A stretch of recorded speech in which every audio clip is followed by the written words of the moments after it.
Janus De Leon. He'll be accompanying me for the rest of the episodes natin sa Circle of Life. Every Thursday makakasama natin para sa ating bagong format ay walang iba kundi si Miss Aya Seraspi.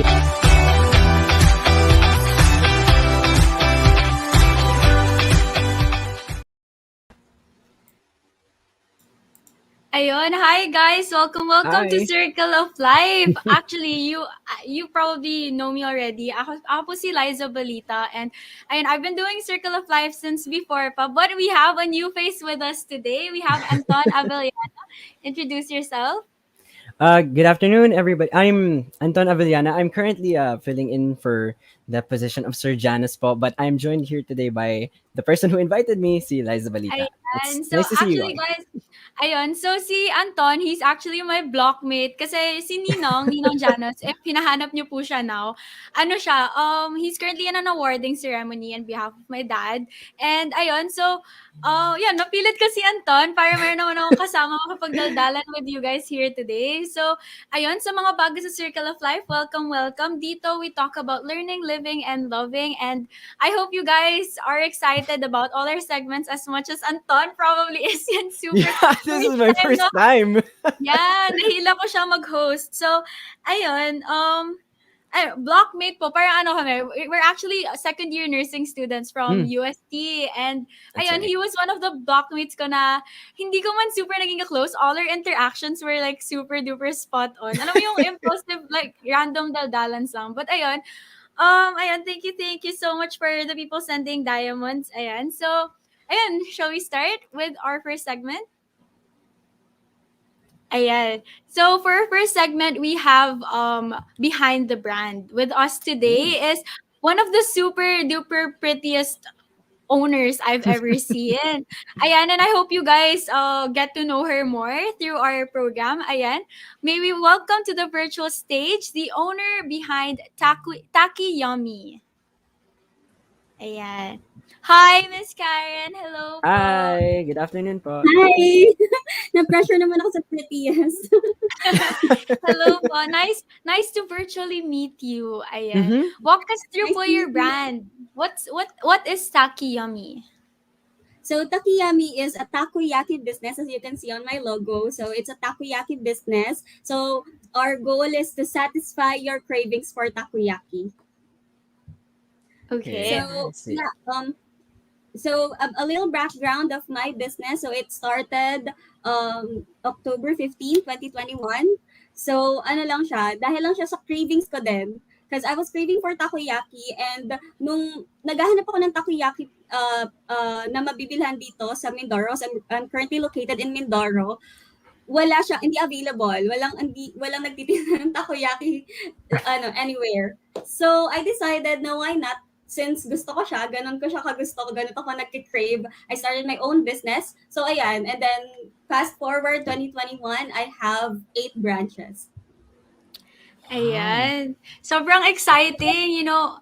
Actually po, we're actually also from Mindoro. Province talaga yun nila dad. And ayun, sobrang exciting to see. Ayun, someone as young as you, someone as beautiful, ayan. Tapos, ayun, just cause of a craving, nakapaggawa ka po ng isang business that, how many, ano na pong location and status po ng inyong branches ngayon? So, we started, yung branch ko talaga, actually, it started lang na home-based siya. So, nag-start lang ako sa garage namin. So, dun lang siya sa bahay, and then, ano lang siya, parang for pick-up and delivery. And then, nag-expand kami, nagkaroon kami ng branch, na may nag-open dito ng food park. So, yung first branch ko talaga, like physical store, it's located in Pinamalayan, Oriental Mindoro, so that's my hometown. So yun, nagkaroon ako ng shop or ng stall dun sa Banqueta Food Park. And then, dun siya nakilala talaga. Like, I can't believe na ganun kalaki yung demand ng takoyaki dito sa town namin. Like, as in, everyday sold out. Yan, di ba? Parang, hindi ko alam na, akala ko kasi, di ba, parang takoyaki is a Japanese food. And kapag nasa province ka, ang daming hindi pa alam ng mga tao when I say let's eat takoyaki, hindi nila alam. So nung nag-post ako, they were curious about the product.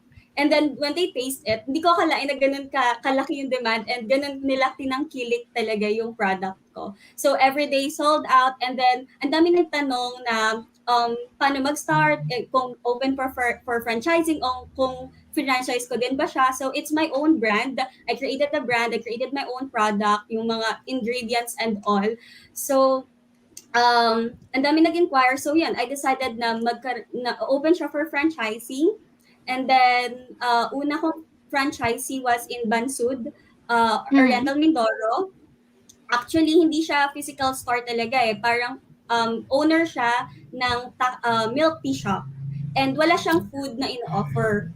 So, naging ano ko yun kasi suki ko siya sa takoyaki. And then, sabi niya, gusto niyang i-partner sa milk tea niya. And perfect partner talaga to sa milk tea. So, That's true. yun, naging partner kami. So, siya yung first franchisee ko. Ang in-offer niya dun sa shop niya yung takoyaki. And then, ang dami na din nag-inquire about the franchising. So, second branch namin was in Pola, Oriental Mindoro. So, friend ko siya. Super friend ko siya, like high school friend. And then, sabi niya, gusto din niya magtayo ng takoyaki business. And I helped her with her takoyaki business. Shout out to Ara Tan. I think she's watching right now. So, ayan.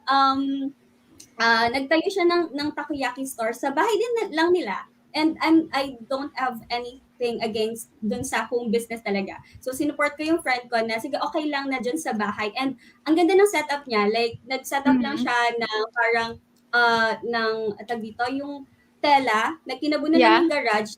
At like, yung katsa, kasi di ba more like Japanese, ano siya, Yeah, the vibe. Ferns, oo. So, ang ganda nung kinalabasan nung ano niya. Yan, ganyan lang siya. So, ang ganda ng kinalabasan ng shop. So, after that, yung mga sisters niya, nag-decide din mag-franchise sa akin. So, sila yung owner ng Takiyami Socorro, Takiyami Victoria, Takiyami Calapan City. So, magkaka-sisters yan. Kaya ang bilis nag-expand ng business ko kasi magkakapatid sila nag-franchise. So, ayun. And then, nagkaroon din ako ng franchisee sa Occidental Mindoro. Yeah. And sa San Jose. So, yun, parang total of 8 branches na siya right now. And then, madami pa rin nag-inquire. Pero, ang gusto ko kasi, very hands-on ako. So, gusto ko, pinupuntahan ko talaga yung location. Tapos, ina-assist ko sila for their branch opening. Which is super important, lalo na po na, alam mo yun, like, lalo na even in a time of a pandemic, kailangan talaga, even with our businesses, dapat hands-on pa din tayo. Para, alam mo yun, hindi pwedeng maging comfortable, hindi pwedeng maging kampante, lalo na sa, ng business natin. Ayan, Antonio, you have any questions? Yeah, or... I'm super impressed po dahil po sabi po yung pag-start nyo, everything started from at home. Your ingredients po were all from everything started from yung effort nyo po, and it built up to something super big. Na-expect nyo po ba na ganito kalaki yung magiging impact from your small start then at home? No, kasi akala ko nga, sabi ko, try lang. Try ko lang. Kasi sabi ko nga, takoyaki, hindi ko na-expect na parang magugustuhan din ng mga taga-province. Kasi di ba parang Japanese food siya, and then baka hindi nila magustuhan. Kasi to be honest, at first, nung natikman ko yung takoyaki, hindi ko siya nagustuhan. Ako personally. Diba? Parang kantitikman mo siya. Acquired taste. Yeah. Kung lalo na kung hindi nyo siya lagi nakakain or hindi kayo exposed sa ganun na type na food. Lalo na the texture. Exactly. Nung natikman ko siya, parang sabi ko, ano ba to? Pero gustong-gusto siya ng mga teammates ko dun sa previous work ko, sa previous company ko. Tapos nung pangalawang tikim ko na, parang sabi ko, masarap pala siya. And then, naging favorite ko siya. And then, yun nga, cravings, once na nag-crave ka talaga sa takoyaki, hanap-hanapin mo talaga siya. And the good thing about it is, parang it caters all ages, all parang generation. Kasi kahit bata, kumakain na kayo ng takoyaki. Sa matatanda. And any kind of, like, kahit malamig, mainit, pwede kang kumain ng takoyaki. So, parang walang down season kapag nagkaroon ka ng takoyaki business. Yeah, kasi sobrang laki din po ng market. Ayan. So, I Yes. am curious po, like, with all the successes you've experienced na, alam mo po yun, parang, it was always a high road. Like, dire-diretso lang po kayo to success. Oo po. May I ask kung ano pong may mga obstacles po na pinagdaanan nyo with, like, alam mo yun, establishing a whole business by yourself po? Well, to be honest, ano lang ako positive akong person, pero sobrang dami. Alam mo ba, kasi if you're starting your own business, like ako lang kasi nag-isip ng lahat, like concept, ako nag-build ng logo, ng menu, everything. Hands-on talaga ako. Nagkaroon ako ng anxiety, parang, I'm not sure if it's anxiety attack, yung kinakabahan ka na lang bigla, for no reason. Yun, nagkaroon ako nun kasi, I'm taking risk. Kasi syempre, nung una nga parang sabi ko, ayoko munang ipakita yung mukha ko sa page kasi baka mamaya may ganong thinking na parang baka baka hindi pumatok, nakakahiya na hindi pumatok, ganon yung thinking ko before. So nagkakaroon ako ng anxiety sometimes, and especially pag wala kang siguro yun yung not really a disadvantage, but siguro parang downside din ng pag-isa ka lang na nagsa-start ng business mo. Parang you feel na lahat ng desisyon sa'yo, hindi mo alam kung paano ba yung path. Yun talaga, lost ka at first. Yes, yun, that's diba, true. challenge sa akin yun, na parang paano ko to i-build. Pero once na nagawa mo na siya, like the logo, you'll be proud of yourself. And tuloy-tuloy na yon. And then the menu, kapag nakita mo na siya, na ayan na siya, nakaka-proud. Alam mo ba, yung takoyaki na nagsa-start ako yung mismo naglilinis ng octopus. Yun talaga, Oh my di ba? Kasi gosh. Talaga very hands-on talaga kayo. Literal, hands-on. Oo. Hindi ko alam kung paano maglinis ng octopus. So, yung Google ko pa siya, and I asked yung tito ko, nagturo sa akin na kailangan pala tanggalin yung alam mo, may mata pala ang octopus, hindi ko alam. So, yung mga ganon, dapat alam mo talaga yung every little detail ng business mo. And yun yung magiging foundation. Kasi kahit anong mangyari sa business mo, you know na kung ano yung pasikot-sikot niyan, you know your business. So, dapat ganun ka sa business mo. Very hands-on. Alam mo yung every detail. And yun yung mga challenges ko. Parang mukha lang siyang success all the way. No. Merong in between, may mga times na nag-struggle ka talaga. At lalo na kung mag-isa ka lang sa business, like ako lang talaga yung nag-start ng business ko, parang minsan at lost ka. Pero push lang kasi nga passion mo and enjoy mo. As long as you're enjoying it, yung process, yung journey, nandiyan yung success. Tama. I think essential talaga, no, Anton, yung pagiging positive mo all throughout. Like, no matter what the business you face. And, alalahanin lagi kung bakit mo ginagawa yung ginagawa mo. Like, alam mo yun, it's not, I'm sure for you po, it's not all about money. It's something you're passionate about. Like, considering na, alam mo yun, ako parang, I don't see myself being hands-on literal. Tapos nung nakita ko po from you na parang, oh my gosh, like, grabe the guts that it takes to, alam mo yun, to actually put in your work and actually parang mag-effort talaga para to make sure na successful lang yung business. Yeah, honestly, it's very inspiring nga po eh. Considering that, ngayon po, during the time, there's lots of doubt, wala pong sure, there's so much uncertainty about the future, but you still chose to push through with yung business niya po. I was wondering po if there was anything you took inspiration for or any certain passion in particular po that really made you keep going po. Alam mo, what drives me really on having a business is, knowing that nothing is permanent, even our full-time job. Kahit permanent ka sa trabaho mo and like, you're working, kasi di ba, this pandemic, ang daming nag-close na companies, ang daming, ako personally dun sa previous work ko, nagkaroon ng retrenchment. So knowing na at any time, pwedeng mawala yung work mo, yung source of income mo, yun yung nag-motivate sa akin, no, I need to have additional source of income. So parang siguro yun yung source mo of motivation na kailangan may another source of income ka, not just having one. Parang parang safe ka lang dun sa isang work. Ngayon ang dami mo na eh. Like ako, I have my full-time job. Yun nga, nag-start ako ng business, and then I'm also a financial advisor at Blue Life.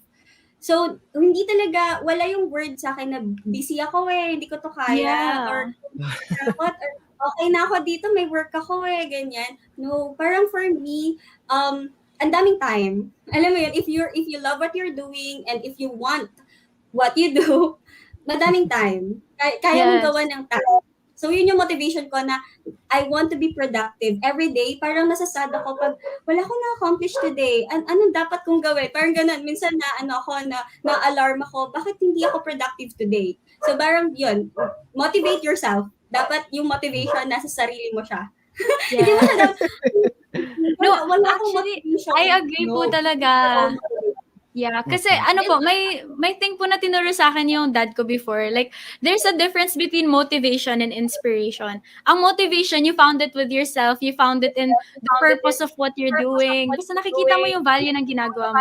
While inspiration naman is, alam mo yun, from other people. You're inspired by this person, kaya you're doing well. You're inspired by this brand or something, kaya mo ginagawa to. But, alam mo yun, mas malaki pa rin talaga yung hatak ng motivation sa sarili. Kasi, I mean, nakikita ko po sa inyo na kahit ano pong problema yung kailangan yung harapin, parang feel ko you'd still smile while facing it. Parang, di, kaya ko to, fresh na fresh ako. Alam mo yun, like, it wouldn't be difficult for you.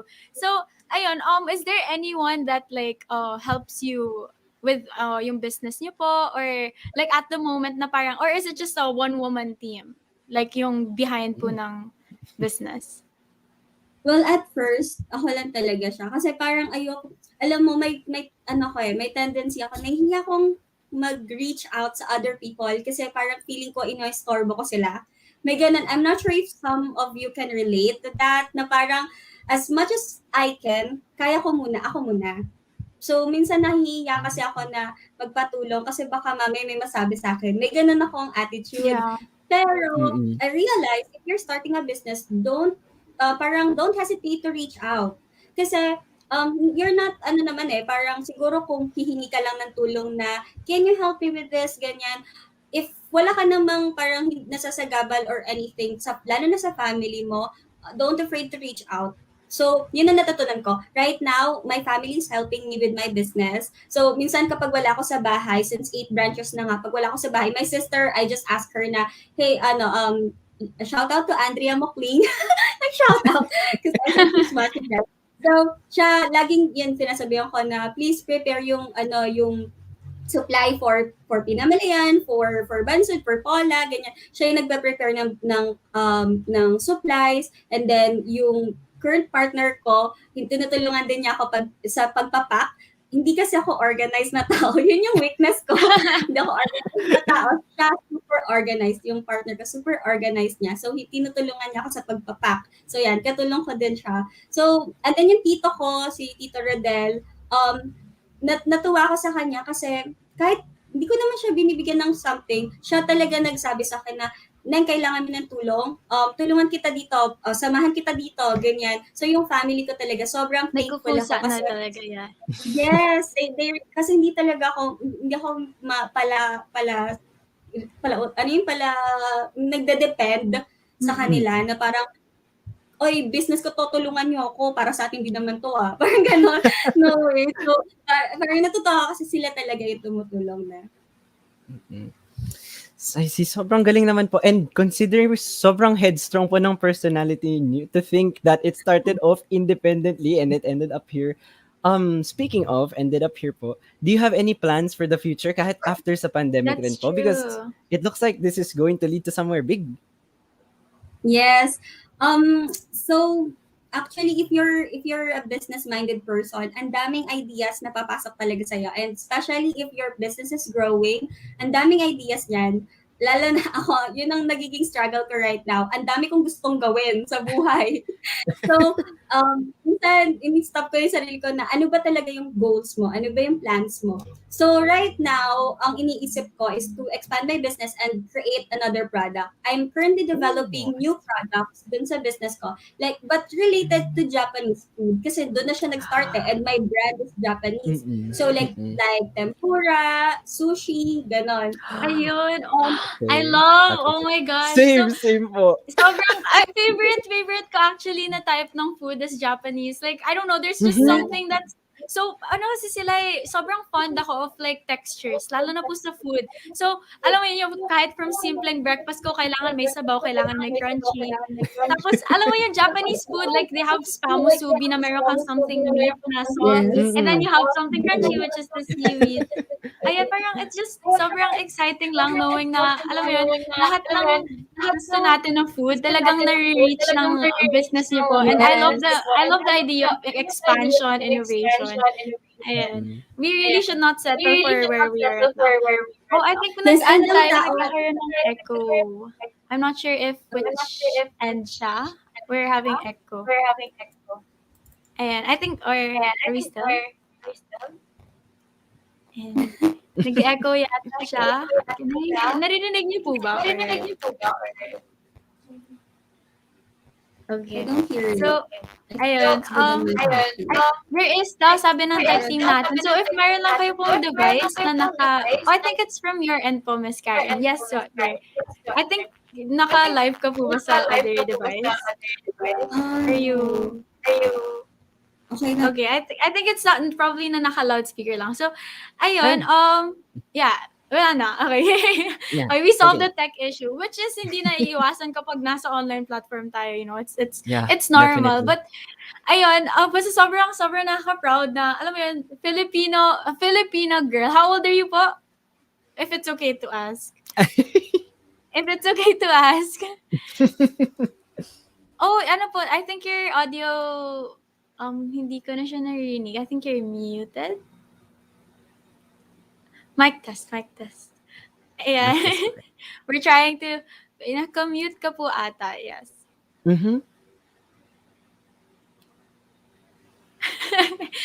Very, very normal for usual, ano. So, while we're fixing the technological side of things sa program natin, I'd like to shout out our viewers. Thank you so much for being with us. We have people sending halo-halos.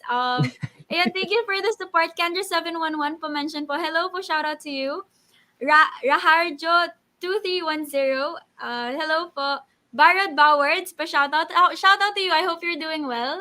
Amera24, thank you so much for watching, guys. Alam nyo, you guys could share the live stream. Share it to your friends kasi madami tayong matututunan today. So, ayan. Moving on, do we have more questions? Do you want to ask more kay Ma'am Karen?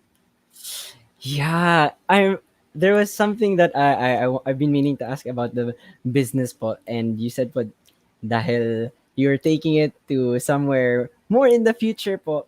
Do you think that for those who also wish to take up a business in the future, is there anything or any message that you would have for them po? Something to inspire din po. Maybe somebody just needs a bit of a push before sila rin po makakapag-start ng independent business nila. Yes, ano pong message mo for them? Ayan. Naka-unmute pa po siya, I think. I'm not sure how to have it fixed. Ayan. I think nasa ano po siya. Ay hindi daw siya na mute. I think nasa host siya. Because we're using StreamYard for the, ayan. Pwede po ba daw i-unmute for the tech team? Oh, I think it's a personal, ano lang po. I'm not sure. Siguro po, rejoin na lang po our link.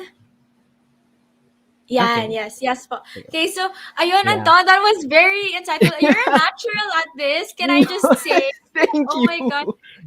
Ayun, sobrang thank you for joining me. Ayan, thank you so much then for our sponsor for today, Clinico, your cleaning service partner. So, you know, Anton, anything that has to do with cleaning, lalo na 'di ba ngayon sa pandemic, it's essential to have, kailangan maayos, malinis talaga lahat. You guys can go contact Clinico. Andyan yung contact details nila and their social media contacts then. Ayun. So, ikaw, Anton, how does it feel? To be on your first live stream? I mean, it's exciting. It's definitely a very fun experience. And speaking of cleaning, gusto ko nang balikan yan because recently, one of the hobbies I've taken up Mhm. during the pandemic and hindi na to talaga maaalis sa schedule ko is yung paglinis. I don't know why. Oh Nakakatulong my lang sa gosh. pag-relieve ng stress. Yeah, actually, we've all had their like super unique coping mechanisms. Ako naman, gusto ko lagi nag-workout ako. Parang ever since the pandemic started, yeah, as in, alam mo yung kahit sobrang hectic ng day ko, like, our classes usually end ng mga Hmm. 6, past 7, ganun.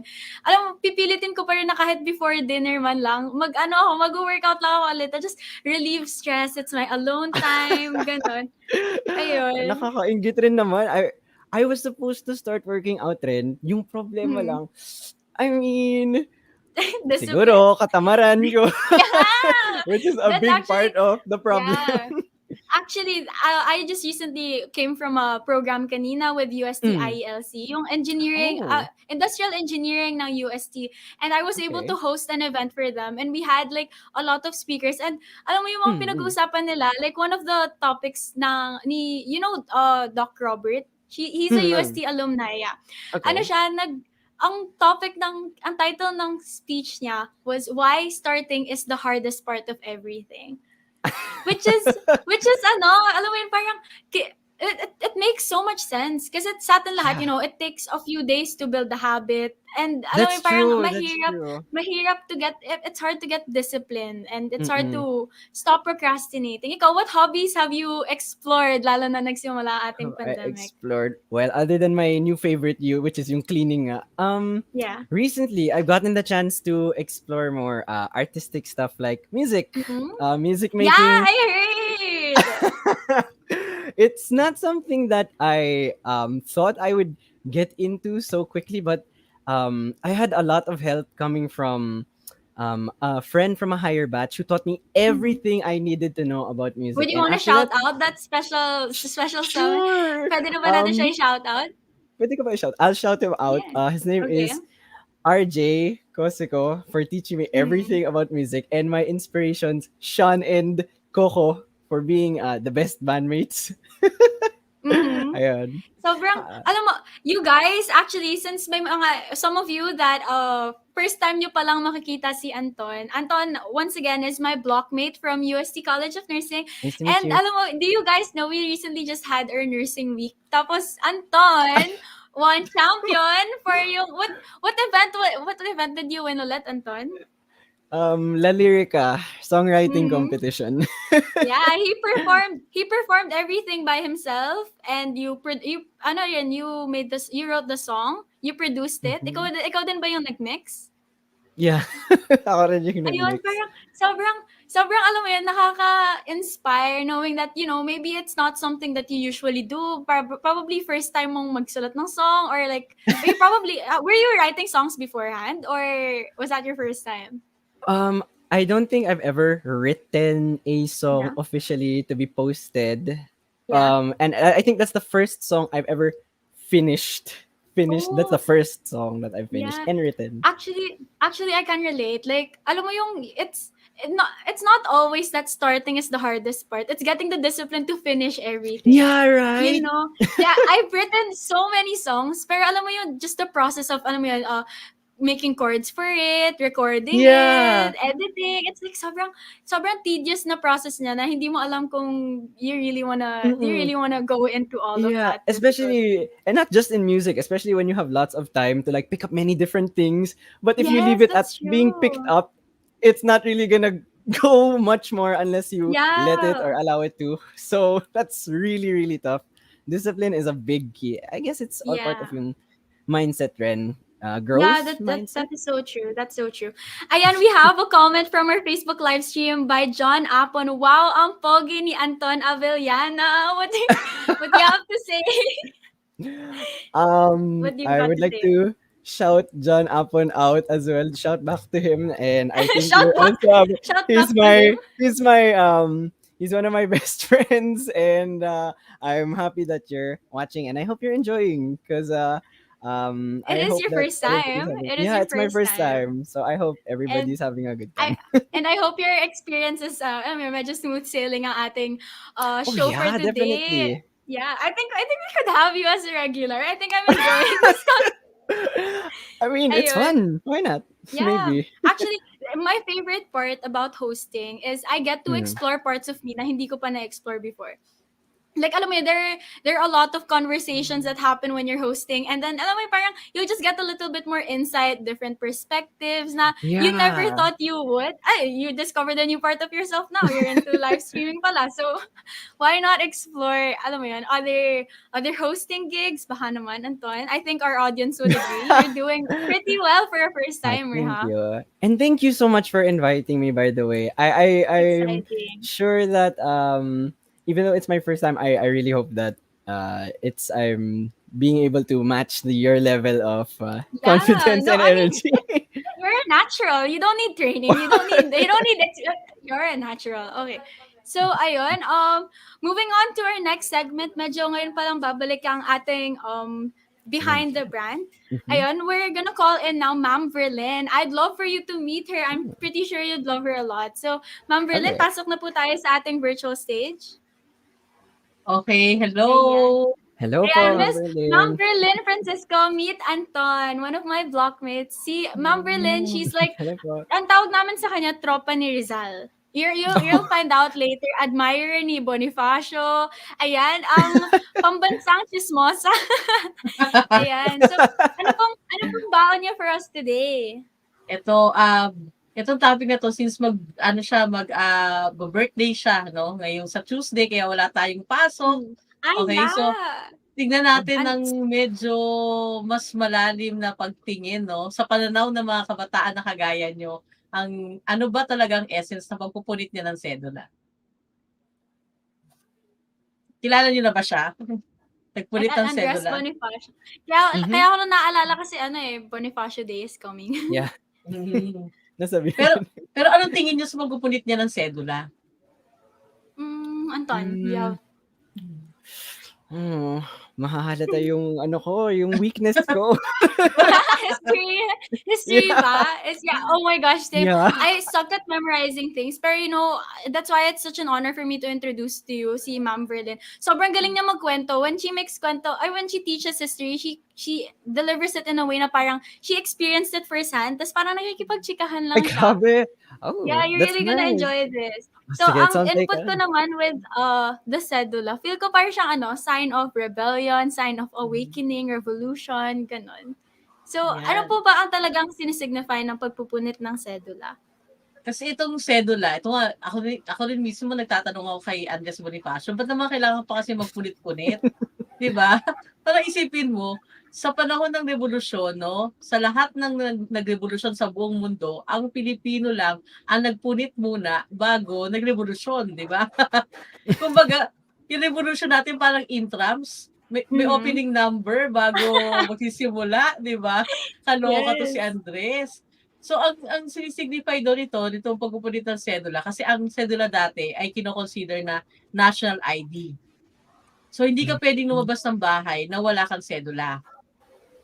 Okay, so lahat Mhm. ng tao, lalaki, babae, 18 years old and above, kailangan magre-renew ng sedula every year. Okay, kahit may trabaho ka o wala. Tapos sa sedula, 'di ba kung naalala niyo ng panahon ng mga Kastila, binago yung mga pangalan, apelyido ng mga Pilipino. Tapos nag-set sila ng, "Oh, itong mga pangalan na 'to, dito lang sa lugar na 'to."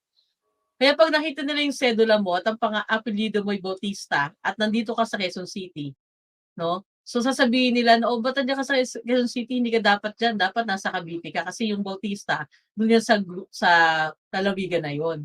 So madaling na-identify because of the sedula. Kaya ito yung naisip na punitin nila Andres Bonifacio para ipakita yung ano, yung, pagsisimula ng pagrebelde talaga nila sa mga Kastila. Pero ang tingin ko parang hindi naman siya planado kasi alam niyo ba yung ito kuwento ko lang ha, bilang isang pambansang marites 'no. Kasi actually ang totoong nangyari diyaan 'no, nagkaroon sila ng meeting August 23, 1896. So hindi malaman kung kaninong bahay. Bahay ba ng anak ni Melchora Aquino, na kilala natin bilang Tandang Sora? Eh, sinasabi ito ay sa Balintawak o sa bahay ni Apolonio Samson na nasa Kangkong. Kaya sinasabi hindi ito sigaw sa Pugadlawin, sigaw 'to sa Kangkong kasi sa Kangkong naganap. So hindi pa sure kung saan talaga. Okay? Tapos nagkaroon sila ng meeting August 23 at doon sa loob ng pagpupulong, ang nangyari daw, nagkaroon ng debate kung ipagpapatuloy na ba ang revolusyon o hindi. Kasi nga ang nangyari, 'di ba, August 19, 1896, matutuklasan ng lihim ng katipunan dahil sa iba't ibang version. 'Di ba, sabi kaya daw natuklasan kasi dahil sa Jowa powers, 'no? Anton, alam mo ba yung Jowa powers? Kasi may sinasabi na bakla daw sa katipunan na may jowa, 'no, na may jowa, na siya yung magre-reveal. Kasi ayaw niya matuloy ang revolusyon, 'no, kasi 'pag nangyari ito magiging mapanganib para sa pinakamamahal niya. Ito yung ah, ah, panahon sa katipunan, okay. So tapos, yun na nga na-reveal na, so kailangan na magsimula ng revolusyon. So yung iba ayaw, kasi sabi ni Rizal, "Wag na kayong magsimula ng revolusyon kasi hindi pa kayo handa." Yung mga Pilipino nga hindi marunong gumamit ng baril, eh. Kaya 'pag nakuha nila yung baril ng mga Kastila imbes na iputok, pinahahampas din. Kaya parang walang sense, 'di ba? Kaya sabi mag-ready pa kayo. So nagkaroon ng debate sa loob ng kwarto. Kasi andun yung mga head ng katipunan sila, Dr. Pio Valenzuela, si Emilio Jacinto, 'no? Tapos nung alam ni Andres Bonifacio na hindi siya mananalo, lumabas daw ito ng kwarto at kinausap niya yung mga katipunero na miyembro, 'no, na nasa labas at dun niya ginamit yung kanyang kapangyarihan bilang isang magaling na orator. Kasi si Andres Bonifacio stage actor 'to, medyo magaling bumoka 'yan, 'no. So, hinikayat niya yung mga tao na suportahan siya tapos narinig na lang daw nila Dr. Pio Valenzuela na, aba, sumisigaw na ng mabuhay ang kalayaan ng Pilipinas at nagpunit na ng sedula. Kaya hindi rin alam kung kailan sila nagpunit. Kung ito ba ay kasi sabi ni Dr. Pio Valenzuela 24 daw. Kinabukasan ng meeting. Yung may nagsabi naman na 25, 'no, sabi ni Gregorio de Jesus. At sabi ni Masangkay saka ni Apolonio Samson, 26. So hindi nila alam talaga kung 24, 25, 26 talaga yung pagpupunit. Kaya nga ang suggestion ko, posible siguro na sa unang araw, sinabi ng Des Bonifacio na, "O, ilabas ang sedula, hatiin sa 1/2." Tapos nung kinabukasan, hatiin sa 1/4 hanggang lumiit na ang bongga nito, ulit-ulitin 'to araw-araw, 'di ba? 'Di ba? Pero ang sigurado lang dahil dito magsisimula na ang labanan. Kaya ang pag-uusapan natin ngayong gabi, ano na? Ano ba yung nangyari pagkatapos yung pagpupunit ng sedula? Okay? Kasi sa kasaysayan natin palagi na lang napag-uusapan itong si pagpupunit ng sedula, pero yung mga events after nito walay na. Okay? So ano nangyari? Nagtagumpay ba sila? So ang sagot, hindi.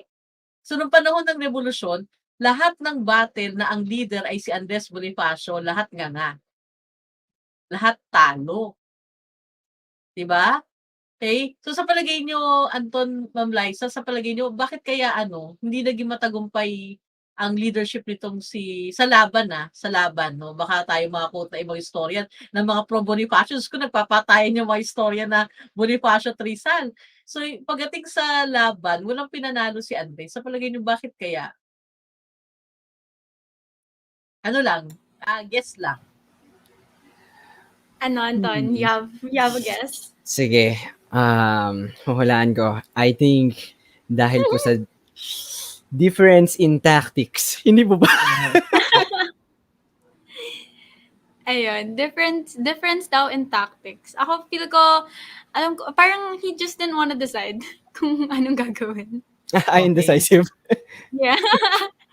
Tama. So ang problema talaga, tama yung idea niyo na hindi tama yung taktika kasi magsisimula ka ng revolusyon sa Maynila. Ang concentration ng puwersa ng mga Espanyol ay nasa Maynila kasi ang sentro ng gobyerno nila ay ang Intramuros. 'Di ba? Kumbaga sa basketball, kung lalaban ka sa UAP, ipag-pray mo ba na sana makalaban ko kaagad yung Ateneo Blue Eagles, 'di ba? Sana makalaban ko kaagad yung 'di ba? So hindi ka lalaban dun sa pinakamalakas na puwersa. So ang nangyari, Maynila sila nagsimula. So kaya hindi okey yung taktika. Tapos may mga desisyon, 'no, yung mga desisyon na hindi naging tama. So, posible itong si Andres Bonifacio kasi nga mas driven by passion si Andres. Okay?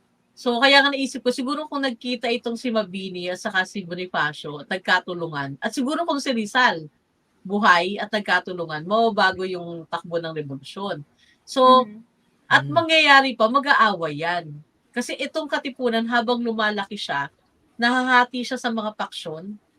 So, lalabas yung sa second slide natin, yung labanan ng mga magdiwang sa Magdalo. Ayan. So, yung Magdalo, ito palagi ito nami-misquote, hindi ibig sabihin ng Magdalo group ng katipunan ay Kabitenyo. Hindi yun ganon. Kasi yung mga librong nagsasabi ng ganon, hindi ganon. Yun nga lang kasi ang pinaka-leader ng Magdalo group ay si Baldomero Aguinaldo, na kapatid ni Emilio. Kaya si Emilio, si Emilio, yung kapatid ni Baldomero, yung taga-Kawit, di ba? Na unang pangulo ng Pilipinas daw si Emilio Aguinaldo. So kaya Magdalo kasi ang patron saint ng Kawit ay Mary Magdalene, kaya Magdalo. Tapos yung sa kabilang side naman si Magdiwang na iniisip nila na Manila Faction, hindi totoo. Kasi itong si Edilberto Evangelista na although taga Manila hindi naman lahat ng mga bahagi ng Cavite ay puro mga Magdalo, may Magdiwang din. Okay? At ang leader nitong sa grupo ng Magdiwang si Mariano Alvarez. Pero si Mariano Alvarez, tiyuhin siya ni Emilio. Magkakaano sila, mag-anak. Okay? So ayan, yung dalawang simbolo na yan, sumisimbolo para sa grupo ng mga magdiwang. So ito yung isa, ito yung simbolo ni Andres Bonifacio na kumakatawan dapat para sa lahat. Pero to si grupo ng Magdalo, meron daw chismis na gusto nilang tumiwalag. Kasi feeling nila hindi maganda yung leadership ni Andres At saka kung Kabitenyo ka, hindi ka papayag na maging leader mo taga-ibang lugar. Kaya sabi nila kailangan natin magsarili kaya lalong lalaki ang paksyon. So ang mangyayari sa panahon na kailangan magkaisa, itong dalawang malaking paksyon pala na ito, nahahati pa sa maliliit na paksyon. Kaya ang sakit sa bangs na kasaysayan ng revolusyon kasi watak-watak yung mga katipunero at hindi lahat ng mga katipunero sumama sa revolusyon. At hindi lahat ng mga revolusyonaryo ay member ng katipunan. Di ba? Ang sakit sa ulo. Tapos, may libro na inilabas si Sir Ronaldo Mactal, ang kanyang libro, Pang-araw-araw na buhay ng mga Pilipino sa panahon ng revolusyon. Sa panahon ng revolusyon, ganun pa rin buhay ng tao. May nagsusugal, mayroong nagpa-party, nag-celebrate pa ng pista, may nagsasabong, may nagpapakasal. Hindi ito yung revolusyon na kagaya na imagine natin na patayin araw-araw. Hindi ganoon. Parang yung ibang mga tao walang pakialam. Ito, revolusyon, laban nila yan. Okay? Tapos, pupunta itong si Andres Bonifacio sa Cavite. Dito na, magkakaroon na ng problema pagdating niya sa Cavite kasi hindi siya tanggap ng ibang nandoon. At lalong lalala yung rivalry nilang dalawa ni Emilio Aguinaldo. Kayo ba meron kayong idea dito kay Emilio? Anong naalala niyo sa kunento sa inyo ng history teacher niyo kay Emilio? Siguro for me, I'll just other than nang naging president siya, wala na. Just that lang. What about you, Anton? Same goes for me. Unfortunately, my memory doesn't go very far. Ayan. Si Emilio ang tinuturing na di ba? Unang pangulo ng Yes. Pilipinas na pinag-aawayan pa rin kasi nilaban Yes, pa si Malbar, di ba? Si Malbar, si Sakay. So, ang daming mga kino-question sa history ng Pilipinas kasi. Pero, itong si Emilio Aguinaldo, letra knight siya, letra, Okay? So, sinasabi na, kumbaga, yung pakipaglaban ng katipunan mula sa masa, kasi ang tingin kay Andres Bonifacio, mahirap di ba? So, mahirap siya. So, ngayon, babalik sa elite, sa mga mayamang leader, At ang elite representation ay si Emilio Aguinaldo. Kumbaga nag-transition yung revolusyon mula sa masa patungo ulit sa mga mayaman. Kasi itong si Emilio, negosyante sila. Okay? At siya, kabitan del barrio na rito si Emilio Aguinaldo bago pa siya umanib dito sa Katipunan. Kaya hahantong ito, no, ang pinakamalaking gulo talaga ay mangyayari sa next slide natin na Tejeros Convention. Magkakaroon ng unang eleksyon.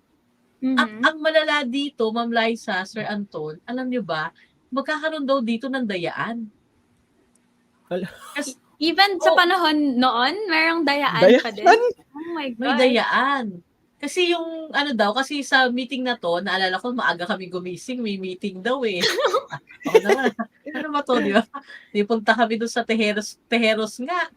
Tapos, pagdating doon ni Andres, wala siyang idea na may eleksyon. At si Emilio, wala rin siya dyan. Kasi birthday ni Emilio yan eh. 28th birthday. Kasi naalala ko ako pa nag-ihip ng lobo eh. Sarap lang. Si Emilio, hindi present kasi birthday niya. At nakipaglaban daw to sa isang bahagi ng Cavite. Gano'n ang drama nila. So wala si Emilio. So si Andres, hindi niya alam na mag-eleksyon. So pagdating niya, may nag-suggest si Severino de las Alas. So sabi ni Severino, yabang din lamang na nabuksan na ang lihim ng Katipunan. Null and void na ang gobyerno ng Katipunan. Mag-eleksyon tayo. Tapos lahat ng mga tao doon gusto mag-eleksyon. Kaya si Andres Bonifacio, sabi niya wala na akong choice. Sige, kung gusto niyo mag-eleksyon, basta ang usapan natin, kahit tagalinis ng CR, ginamit niya talaga yung term, kahit tagalinis ng Casillas, igagalang. Pwede pumayag, di nag-eleksyon sila. Pero kasi ang gara ng sistema nila, isang posisyon, isang papel. Kaya ang chismis, yun daw mga binigay na papel, may nakasulat na pangalan. Hindi ko nasilip kasi ako yung nagbibigay ng merienda. Kasi ang kinakain nila dito, nilagang kamote at saka kape. Kaya naisip ko nga, siguro kaya nag-init ang ulo ni Andres mula umaga, nagnilagang kamote, hindi kaya nagkaututan sa Tejeros Convention. So, di ba? Di ba? Seryoso kasi inisip ko talaga yun, no? Inisip ko talaga na gawing pag-aaral yun na siguro na kaututan sa Tejeros Convention kaya mainit ang ulo ng tao. So, bawat posisyon, isang papel, boto. So, ang nanalo presidente si Emilio. Tapos si Andres, laging talo. Yung naalala niyo ba pag may election sa classroom, is pinagtitipan kayo ng mga tao. Not. Anong ginagawa niyo? I've heard. Anong ginagawa niyo doon, Sir Anton, pag pinagtitipan kayo? Lagi kayo nominated, tapos palagi kayong talo. Opo. Usually. Yung napupunta lang po sa harap, tapos babalik rin po sa seat. Diba? Ganun si Andres. Imagine niyo, supremo, ang pinakamataas na leader ng Katipunan. Hindi siya presidente ng Katipunan, mas mataas pa siya dun sa presidente ng Katipunan. Isa sa mga original founder ng Katipunan at nag-structure ng Katipunan. Tapos sa bawat posisyon, wale, talo. At ang lolo mo, di ba? At yung lolo natin, gabi na, bago nanalo. At nung nanalo siya, may nag-complain pa. No? Nag-complain pa si Daniel Terona na hindi ka harapan dapat, hindi ka abogado. Ginanon siya. Eh doon sinabi niya na, di ba sabi natin kanina, kahit tagalinis ng CR, igagalang. Kaya yan, diniklara niya na null and void ang election. Kaya ang hantungan niya, dahil sa ginawa niya, hinatulan siya sa next slide natin ng execution. Ayan, ito yung sulat nitong si Emilio Aguinaldo, pinirmahan niya, na inuutos na ang pagbaril, execution sa magkakapatid na Bonifacio. So, at ayan, nakalagay yung petsa sa Kawit Cavite, Yun nga lang, ang pinagsinasabi nila na parang may mali doon sa nangyari. Kasi sinasabi dito na pinatay o in-execute si Andres Bonifacio ng May 10, 1897. Pero hinuli siya April 23, 1897. At yung paghuli sa kanya, binaril siya sa may kanang o kaliwa, hindi pa alam kung kaliwa o kanan na bisig. Tinamaan din yung tiyan niya. Tapos sinagsak siya sa leeg. At dahil patalon yung nagsaksak sa kanya sa leeg, yung mahabang kutsilyo lumabas sa leeg niya at tumusok ito sa lupa. Kaya sinasabi natin na imposibleng May 10 siya namatay kasi April 23 pa lang sinaksak sa leeg, eh. Posibleng patay na.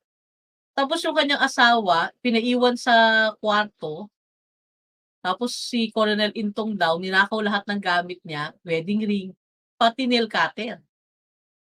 Pati nail cutter, Diyos ko ito Talagang grabe na sinulit yung talaga, pati nail cutter ninakaw. At may bali-balita na ni-rape yung oh no. asawa ni Andres Bonifacio habang siya ay nakahiga na sa lupa. Naririnig niya yung sigaw ng kanyang asawa pero wala na siyang magawa. Diba? Kaya nga dun niya sasabihin yung linya na matakot kayo sa kasaysayan dahil sa kasaysayan wala kayong pwedeng itago. Kaya nga kumbaga 'no, na dahil nauubusan na ako ng oras 'no, ayan. Sabi dito, sa pagkawalan natin ng pasok sa Tuesday, sana isipin natin na yung tao na may birthday na sine-celebrate natin, ito yung tao na umasa sa hustisya sa pamamagitan ng kasaysayan. Kaya kung hindi natin aalamin kung ano ang hustisya na dapat na para sa kanya, parang hindi na natin tinupad yung kahilingan niya na ang kasaysayan ang magbibigay ng justice para sa kanya. Diba? Yun yung nakakalungkot sa buhay nitong si Andres Bonifacio. Kasi namatay siya, na ang pumatay sa kanya ay ang grupo na siya mismo ang nagtayo. Okay? Yung ganyan ka-dramatic ang buhay. Samantalang si Rizal nung mamamatay, di ba? O, si Rizal papatayin rin lang, pakwento-kwento pa, di ba? Di ba, bago namatay, nag-breakfast pa eh. Tapos, at may chismis na nagpakasal pa bago pinatay. Tapos, habang naglalakad siya, nagkukwento pa. Tapos, nung papatayin na siya, ang sabi niya, dalawang kahilingan. Ayoko sa ulo kasi ayaw niya mamatay ng pangit si Rizal. Ayaw niya nang mamatay ng pangit. Pangalawa, haharap ako sa firing squad. Nag-request pa no? At yung second request niya, hindi in-approve. Kaya ang ginawa niya, siya mismo yung umikot. Diba? Tapos nung namatay siya, ayan, noong 1930 na itayo yung kanyang monumento na mayroong tagapagbantay na 24/7. Samantalang si Andres Bonifacio, namatay, no? Binarbecue ang leeg.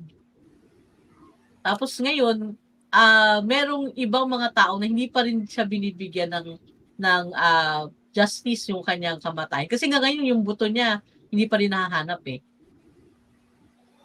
ni Andres. Kaya kung di kayo busy, baka gusto yung tumulong na maghanap. Hanapin natin. Tara Ready, na. ready. Ngayon na po, tara na. Ayun. Patayin ko na po kayo. Ayan. No, but it really does make sense na alam mo yan, like, lalo na for our generation, sa mga viewers natin sa Kumu, hindi pwedeng, lang tayo, excited lang tayo sa Tuesday kasi walang pasok. Kailangan natin, it's really, really important na nalalaman natin yung history or the context behind yung mga holidays natin. Kasi di naman to magiging holiday pag hindi to importanteng okasyon. So, ayun, kaya sobrang timely ng ating episode ngayon. This segment's really, sobrang taba ng utak. Definitely. Ngayon ko lang siguro na ramdam yung history comes to life. I think this gave meaning to yung saying na yun. History comes to life. Talagang alam mo, your knowledge about history is really gonna be broadened. Lalo na, importante kasi talaga, po, Ma'am Verlyn, yung sinasabi niya, parang importanteng alamin natin yung pinanggalingan natin. Kasi, paano tayo uusad kapag di natin na-acknowledge yung past natin? Agreed. Ayan Ayan. po. So, Kaya what else do maraming we have? salamat po sa chance, no, na kaya Yes. tandaan natin, no, sa Tuesday, sinelebrate natin yung birthday niya, hindi yung death. Di ba si Rizal, ang Rizal Day ay death niya. Di ba? Pero si Andres Bonifacio, hindi sinelebrate yung kanyang death kasi nga, hindi nakakaya yung death Kaya ang November 30 is birthday niya. Okay? Kaya dapat talaga i-celebrate natin ang buhay at ang mga ginawa ni Andres Bonifacio. Yes, that's true. And we are super thankful. Like, alam mo yun, parang every time po na Saturday, tapos, alam mo yung kahit, kanina po I was hosting 7 hours straight Isang buong leadership congress po yung hinost ko kanina. Tapos inisip ko, hindi pwedeng mag-cancel tayo ng Kumu kasi, alam mo yun, Ma'am Berlin, may matututunan tayo. Because, I mean, it's gonna be Tuesday.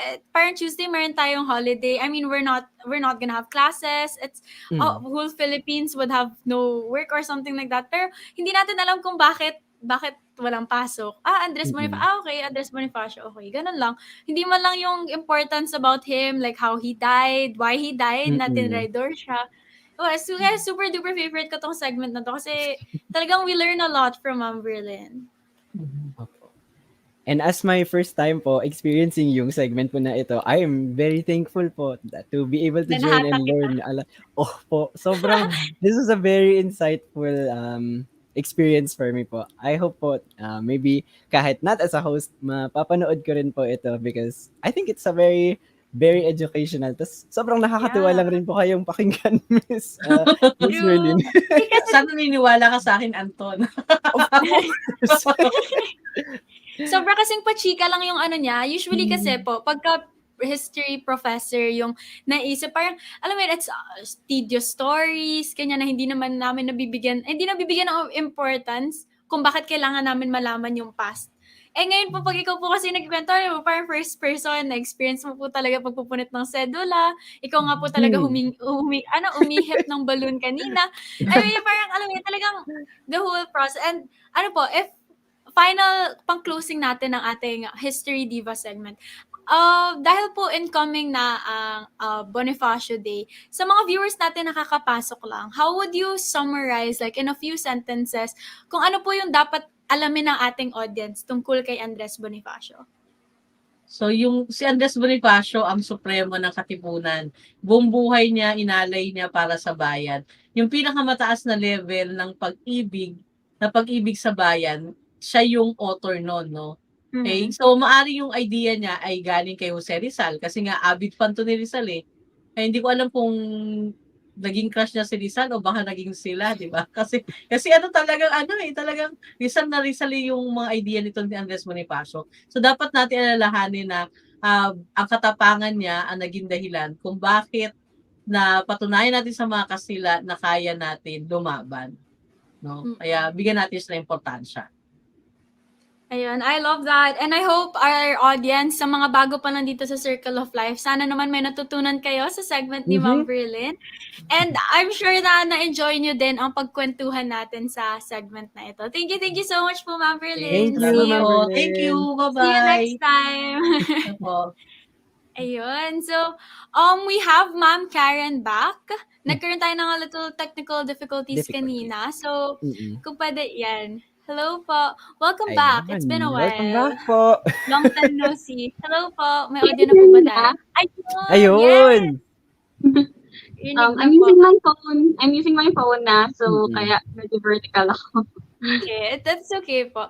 Ayun, so we have only a few more minutes for additional para sa segment natin kanina. So, what would your message be sa mga kapwa nating, young people na gusto mag-venture into business pero hindi alam paano magsimula? Okay. So, my message, char. If you have ideas, if you have goals, go for it. I know na medyo hesitant tayo kasi there are, madaming hesitations like, kaya ko ba to? Or wala akong pera to sustain my business? No. I only started like 20,000 lang yung capital ko. Pwede ka mag-start sa bahay mo and then online orders, ganon. So hindi mo kailangan ng malaking capital to start your own business. If you have ideas, go for it. If you have hobby and you want to share it with other people, go for it. Kasi alam mo, madami kang matututunan and madami kang matutulungan at the same time kapag nag-start ka ng business. First, you help yourself to improve. Second, you help other people by, let's say, di ba, halimbawa, online seller ka. So, yung mga, parang it's a circle eh. Matutulungan mo yung mga courier, like yung mga nagde-deliver, magkakaroon sila ng client, and then pwede ka mag-resell, so you can help other people para mag-start ng business nila. So alam mo yun, parang hindi lang, it's nga baka happy kapag nag-start ka ng business mo. So, basta go for it lang. If you fail, okay, that's okay. Move on. You learn from it, Get back yes. up again. Yes. And I you love learn from that. experience. Alam mo na yung, sa next, sabi nga nila, when you fail, you don't start from zero. You start from experience.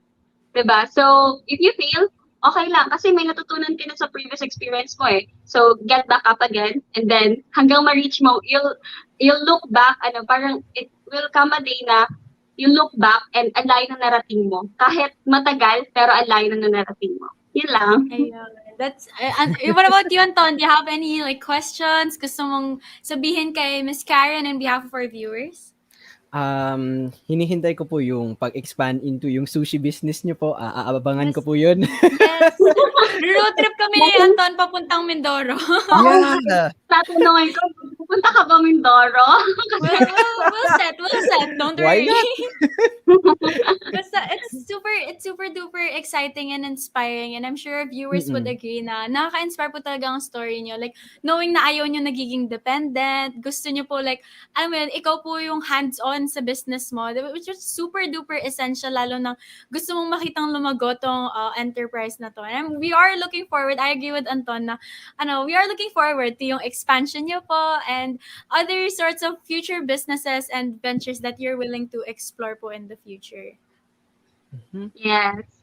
Ayun. Do you have any messages pa po for our viewers, Miss Karen? Shout out or plug lang po yung mga social media accounts niyo if you have. Yeah, if you have inquiries about, kasi yun nga, we're planning to expand our business. So if you're interested, just search for Takiyami. It's TAKIYUMMY. And then just message us if you're interested to start your own takoyaki business, and then we'll discuss. Wow. And ano pa ba? Yun lang naman. Yung shout out, special mentions, or social media accounts niyo if you wanna plug, Instagram, Twitter, ganun. You can search my Facebook account, Karen Mukling. My Instagram account is also Karen Mukling. My LinkedIn account is also Karen Mukling. So yeah, if you have any questions, yes, if you have questions, so you can just DM me or message me directly. If you have any questions about business, if you're inspiring to start your own business, you can message me para may guide kayo. Kasi yun yung struggle ko when I started my own business. Parang wala akong guide. I'm lost. So if medyo lost ka like me before, you can message me para mag-guide kita. Yeah, and thank you so much po for Thank you that. very much po. Yeah, we loved having you. Talagang ang ganda ng chikahan natin. Parang it was just natural. Considering first time ni Anton mag-livestream po to. Parang, alam mo yan, parang it was just normal conversations happening. And wala, nakakatuwa Parang po. over coffee lang, no? Kwentuhan lang over coffee. Yeah, actually, super. this is why we have Circle of Life. Parang makausap natin ang ating mga viewers or makapag-usap tayo na, alam mo yan, na hindi siya yung usual na chikahan na, alam mo yun, kwentuhan, ganon. Or I don't know, basta usual na kwentuhan lang na mababaw lang yung pinag-uusapan natin. We talk about businesses, and the reason why we bring to you guys, sa mga viewers natin, sa mga bago dito, the reason ba't namin dinadala sa inyo ang behind the brand is para malaman nyo na hindi pure success ang pinagdadaanan ng mga business people na ini-invite natin dito. Sabi nga ni Miss Karen, if you guys would need guidance, please don't hesitate to contact her kasi mahirap po talaga gumalaw from a spot you're in kung wala ka pong tulong or wala kang alam sa kung ano man yung pupuntahan mo. So, yun. Thank you so much po for being here with us, Miss Karen. We really did enjoy. See you soon. Gagawa tayo ng paraan. Magkikita-kita tayo. Yes, thank you for having me. Thank you, guys. Stay safe po. Stay safe. Ayan. So, moving on to our next segment, Anton. This is another personal favorite of mine. We have SKL. Are you familiar with the term SKL? Share ko lang. Yes! Okay, so we have share ko lang. So, sa mga bago sa Circle of Life, kaya tayo nagkakaroon ng segments dito para, when you watch TV, tapos you have like that specific TV show na aantayin mo, I mean, Okay. yun yung Yeah, yeah, purpose oh, ng mga definitely. segments para alam mo yun, meron silang sinusubaybayan. There's something that they Okay. subscribe to sa ating mga segments. So, there are a Okay. lot of Ma'am Verlin fans in our Kumu live stream na they always really just wait. Yeah, I'm Ako na one of rin. them. Yeah, nag-aantay lang sila sa Saturdays just to be with Ma'am Verlin. And we have business Okay. behind the brand and we have SKL. So, ayun. Okay, Without okay. further ado, welcome na po natin ang ating share ko lang for today. We have Mr. Dale and Miss Joyce. Welcome po. Ayun. Hello po. Oh, hello. Hello. How Hi. are Good you evening po. guys? So, kumusta po kayo? I'm good po. Okay naman, malamig.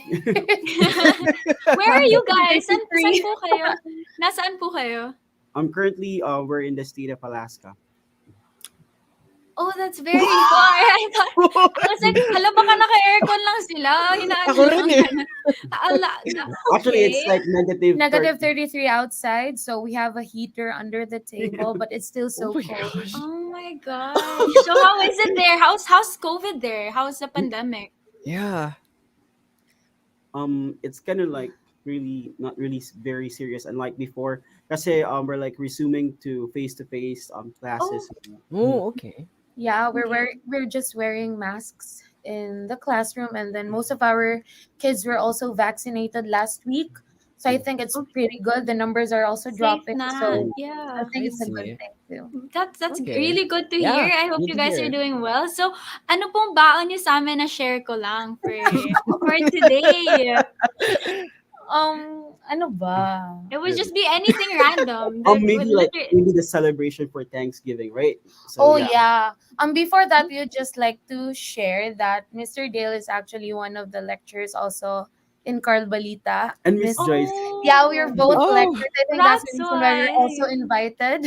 Mhm. Because Mr. Dale is actually a national lecturer. Chika, share mo na! Oh yeah, Sige yeah. na, don't be shy. Flex na Yeah, lang. your father, and thank you so much, Dr. Carl, for this opportunity as well. And yes, Miss Joyce as well was used to be a lecturer as well. And going back, yun po, thank you. So yeah, we just had a celebration for Thanksgiving Day. In fact, today is Black Friday sale. So guys, if you want to buy something cool, 50% off that. Ayan. Okay. So We'll send you our shopping list po. Prank pera. Nagpabili. But so what else have you got for us for share ko lang today? So, like, we could share the, if others would like to be like interested in coming here, right? Yeah. So right now, actually, there's like a lot of demand for teachers here in the States. So if you would like to venture for like for a possibility of working here, there's a lot of positions actually, especially for like not just in the state of Alaska, but for the entire like the other states as well, right? So I Mhm. think you can just there's a lot of ways for you to apply. Actually, you can just either apply directly or go through an agency. But rest assured that if you do have like certain qualifications, like basic teaching, most schools actually require you to at least have 2 years of experience, and then of course you should be a licensed professional teacher in the Philippines. And yeah, you can definitely look for like a visa sponsor or like apply directly here in the States and connect to a school. And usually process namin ngayon is actually not too long, unlike before when we applied here. Actually, since kasagsagan na ng COVID, it was really quite hard for us to come here. So but right now there's like the process is quite fast already compared before. So if you're interested to come here, you can just definitely like apply and check online. Mhm. Marami naman dyan eh. Oh. That's true. I mean, I am still 23 years old, and then it's really a great experience to be here at this age. And I just had my interview last June 2021, and I'm already here. I arrived here at September 26th. Actually, it's my second.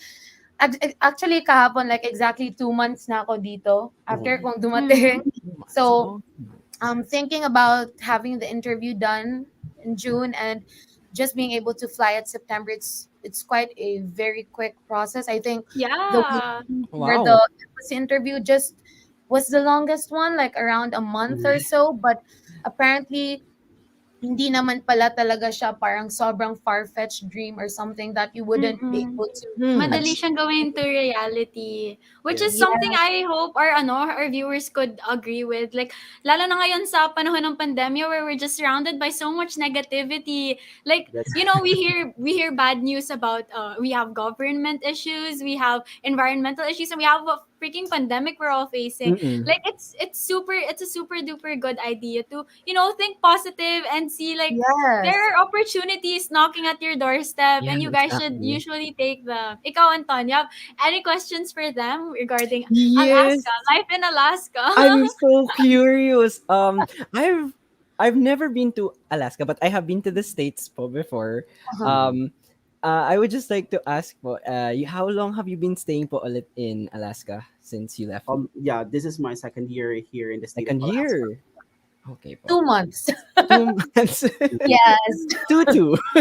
Yeah, happy monthsary, second monthsary, and then 2 years for Speaking me. of, since it's like your second, I mean, like second month here in the state, maybe do you want to share Mhm. about your experiences with your students? Yeah. Like, how are Yeah, they? Like, we'd love I to think hear they're that. Super. yeah. Oh, okay. With the kids are actually really like they're the sweetest. You Mhm. really every day I receive a lot of like I love you letters. Love you, mom. They Aw, like to call me mom. that's But the sweet. thing is, Aww. the kids here, a lot of them are already Mhm. taller than me because I'm Oh. just That's true. 5. Let's say I'm 5 from a 4'11" and 3'4". Ganun. So kids are like quite overwhelmed with the height difference. Like, Yeah. yes, we're still fourth grade and we're Yeah, and like, sometimes They're they would super even like tall. other staffs would even like, "Where's the teacher here?" It's like yeah, I'm the teacher here. So I was yeah, like, yeah. "What? It's right I was just here. Yeah, I'm the hi teacher. Hello. everyone. kasi kung minsan nagbe-blend kami. Nagbe-blend eh. Parang it's just like the kids are really great. Mm. The thing that I really have to be you know working on is really adjusting in the cold weather. That's Yeah. true. It's very cold. Like From the imagine Philippines to there, grabe the yes, difference. I can tell. like I even have so on below because it's really cold and I think Mr. Dale has adjusted pretty well, but I'm still in Mm. the process of doing that Getting layers. there. You're getting there. Mm. Yeah, getting there. Ayun. It's gonna go as high as negative 45 soon. Yeah, that's Oh. true. In Yeah. fact, when I came here, that was like December. From like imagine from from the Philippines coming here like winter now. It Mm-mm. was like, pretty quite tough really, and you have to if you're planning to come here or to teach here, you need to really buy a lot of winter clothing.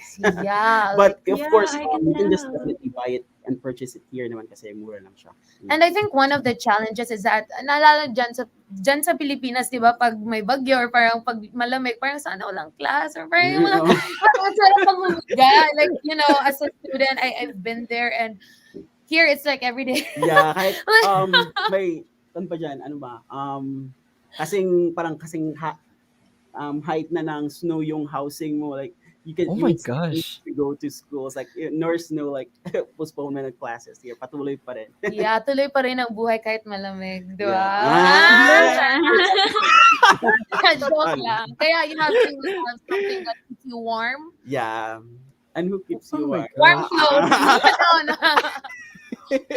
Warm clothes. Yes. Ayun. So, I'm curious po. You guys mentioned before that you were lecturers back here in the Philippines. And Mhm. going there, you mentioned a few hints na nagtuturo kayo, teaching. How has teaching been? Like, was teaching your first dream in life? Like, did you really want to teach po talaga since before pa? Joyce, go.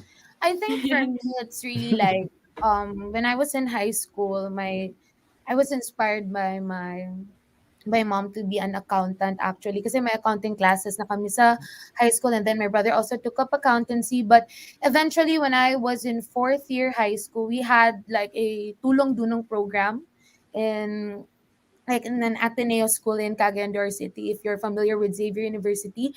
So Mm-hmm. that was the time na nagkaroon kami ng mga tutorials. We went to a public school in South City Central School to actually tutor kids there, and I was really inspired and motivated to, like, alam mo yung iba talaga yung feeling kapag yung may difference ka na nagagawa. And I think that's the greatest part of becoming a teacher. Like I feel like I'm the fulfillment.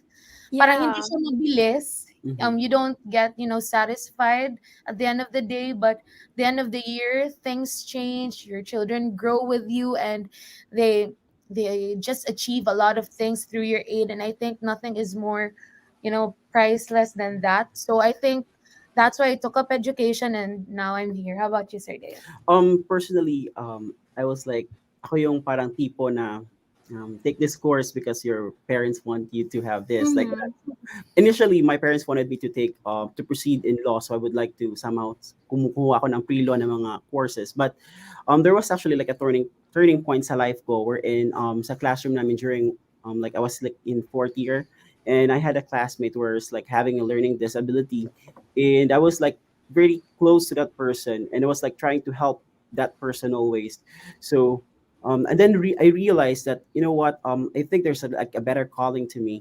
So I then shifted to education, and in fact, I took up bachelor's of elementary education, major in special education. So right now, I'm currently teaching kumbaga, kids with learning disabilities. I'm also like working with different behavioral issues and speech problems. So in that way, parang dun na-realize yung parang I think this would be like a better path to me. So parang yun na din yung parang naging reason kung bakit nandito ako. So I think everything works for good naman. Yeah. So that's it. Yeah, and that's so lovely to hear. Mhm. And ikaw, what about you, Anton? Do you have any questions you wanna ask them?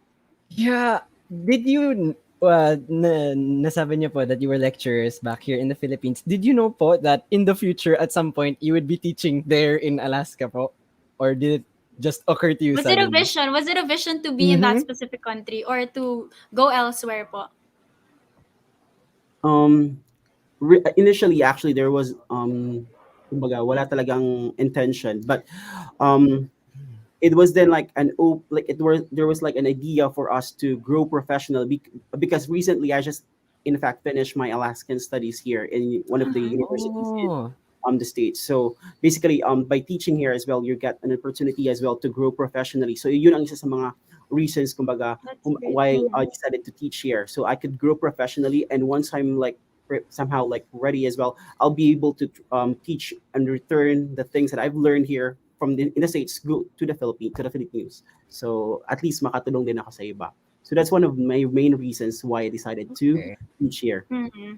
I see. That's That's nice. interesting. What about you, Yeah. Anton? Did you ever think to teach? Like, was it ever something for you? When I was younger, Mm-hmm. I really enjoyed spending time with my, and this was from very small Anton, as in baby Anton. I enjoyed spending time with my friends because I like explaining things to them. So Mm-hmm. I just felt like, oh, maybe if I just tell stories and explain it in a way somebody will understand, I can be a teacher. Yeah. Actually, me po, ang second choice ko po talaga kasi 'di ba, kami ni Anton po kasi we're blockmates from UST Nursing. And Mhm. ano po, before nursing, ang actual choices ko po talaga was either nursing or secondary education, major in biology. So, yeah. So Oh. I was like stuck between because I passed all my dream schools and my parents never laid pressure on us. Like, hindi na kami, even si dad na, ano siya, nursing reviewee, everything like that. Never siya nagbigay ng pressure sa amin na, okay, nag-nursing ako, you have to take nursing too. He gave us all the freedom to pursue whatever it is that we want. But wala my heart fell for nursing. Wala na akong magagawa. Ayun, but yun nga po, it was lovely hearing from you guys. Kami na to, we do really hope to visit there soon. Hindi ko Sure. alam Sure. if the Bundle up. pandemic if the pandemic calls for it. But yun, it was lovely meeting you guys. Like kahit digital lang. And Thank you ayun, too. do you have anything to promote or social media Hmm. or businesses or ano po? Kayo po bahala. Like advice, piece of advice, last message for our viewers. Oh yeah. Presently, I'm currently the president of United Federation of Filipino American Educators here in Alaska. So, for those who are interested as well, you might, some teachers might be able to, because some school districts are still looking for teachers. So you might just tap the website, and we also have like an upcoming like review. Actually, we also promote a review here for like teachers who want to take the board examination in the states. So we provide free review. That's for free, and yeah, Thank you so much for inviting us, and thank you. Good evening sa mga nasa Pilipinas, and good morning sa Good morning, nasa dito. yeah, Good and Black morning Friday is there. still on. Yeah, Black Friday. Saturday na. Yeah. What about you po, Actually, Miss Joyce? actually, just words of encouragement, I guess. Mm. Actually, nothing is really impossible for me. I never thought that I'd be here even earlier this year, even May or March 2021. I never knew that I'd be here. So I know a lot of Filipinos really are praying and wishing that they'll be in the United States of America. And one thing is for sure, if it's really God's plan for you, He's going to hand it out. He's gonna prepare that beautiful plan that He has set for you. So I think that's my, you know, Ayan, Thank you. final beautifully statement. said po talaga. I Mhm. hope you guys stay safe there and we can't wait to Yeah. meet you in face to Mhm. face. It's lovely hearing from you guys all the way from Alaska, guys. Yeah. Mr. Dale and Miss Joyce. Ayan, Thank you thank you so Thank po you so so much, Miss much. much, Liza You. and Fun. Miss Keep Liza. Stay warm safe po. po. Yes, Yes, we definitely will. we will. Thank you, and Bye. see Stay you soon. warm, stay warm. Stay warm. Okay, so, ayun, moving on to the last part of our Hmm. program. Syempre sa mga bago dito sa Circle of Life, I used to sing a lot in this program with my dad. And then, alam mo, parang, kanina nga, na-mention nga natin na si Anton, he just recently won a songwriting competition. So, hindi natin papalampasin ang opportunity na to, Oh na my gosh. papakantahin natin siya.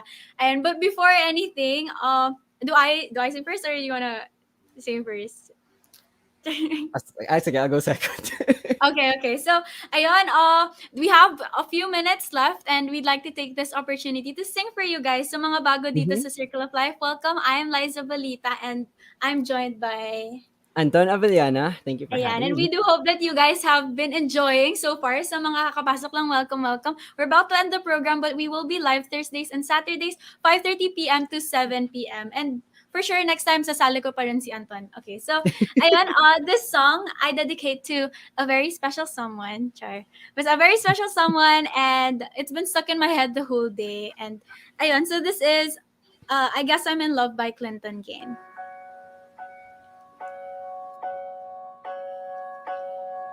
Oh, I'm obsessed with the way your head is laying on my chest. How you love the things I hate about myself. No one knows, but with you, I see hope again.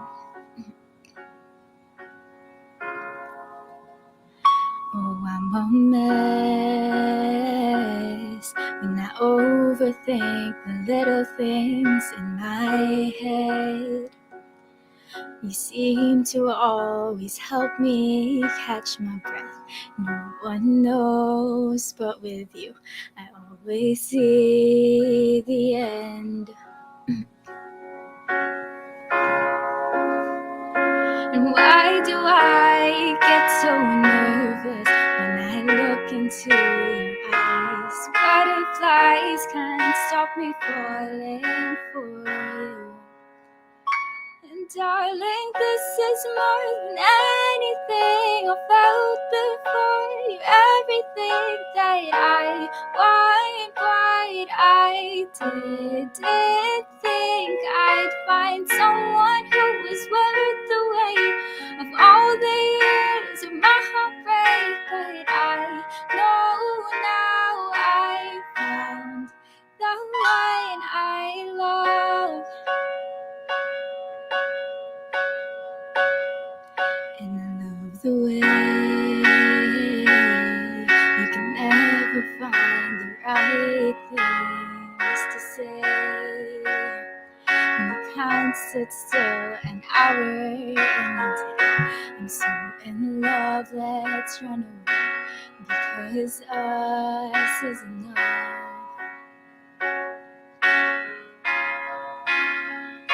And why do I get so nervous when I look into your eyes? Butterflies can't stop me falling for you.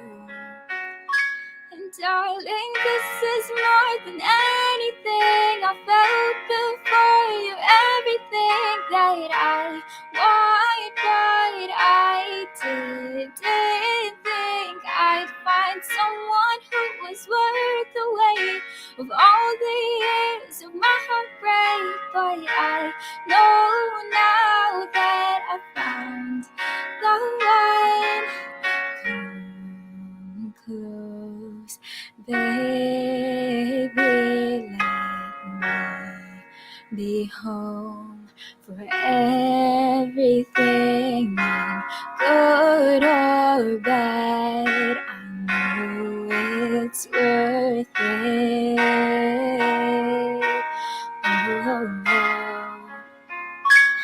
Darling, this is more than anything I felt before. You're everything that I want, but I didn't think I'd find someone who was worth the weight of all the years of my heartbreak. But I know now that I found the one I love.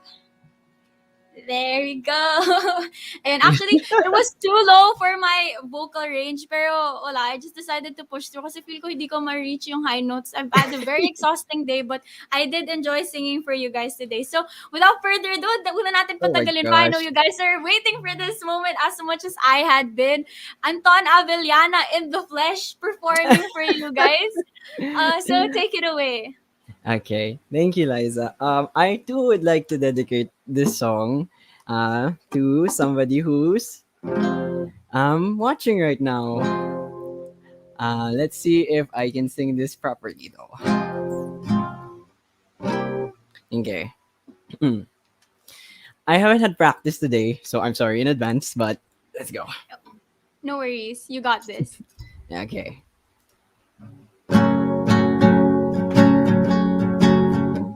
I love you, but I don't really show you. I'd call you, but only if you want me to. But don't you let it stop. Ooh, and I won't let it happen, baby. I will never stop. Oh, but only if you listen to me. Come inside of my heart if you're looking for answers. Look at the stars, go a little bit faster. Da-da-da-da-doo. Come inside of my heart if you're looking for answers. Look at the stars, go a little bit faster. Da-da-da-doo. Oh baby, forgive me if I hurt you. Come save me, 'cause you're the only one for me. Oh, don't you let it stop. Oh, no, I won't let it happen, baby. I will never stop. Oh, only if you listen to me. Come inside of my heart if you're looking for answers. Look at the stars, go a little bit faster. Da-da-da-da-doo. Come inside of my heart if you're looking for answers. Look at the stars, go a little bit faster. Da-da-da-da-doo.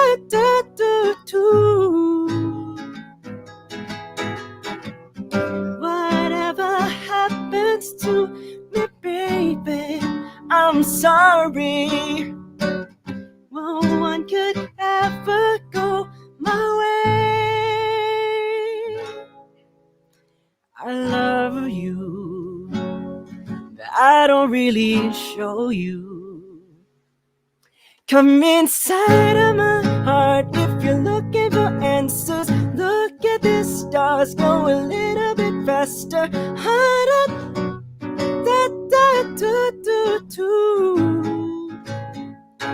Come inside of my heart if you're looking for answers. Look at the stars, go a little bit faster.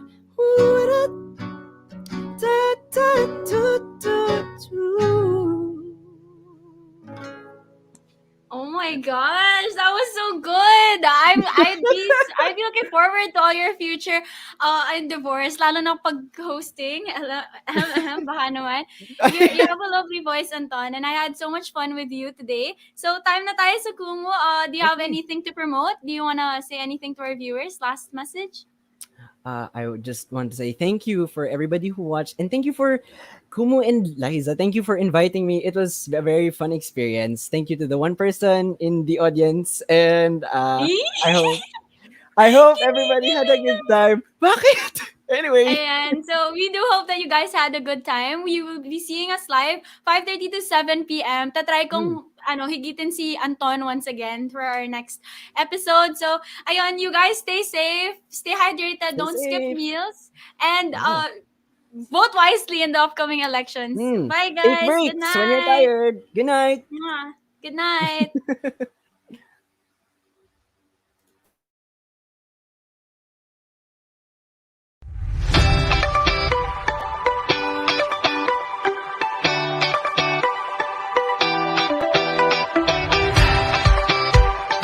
Once again, hello. This is Circle of Life, Dr. Janus De Leon. He'll be accompanying me for the rest of the episodes natin sa Circle of Life.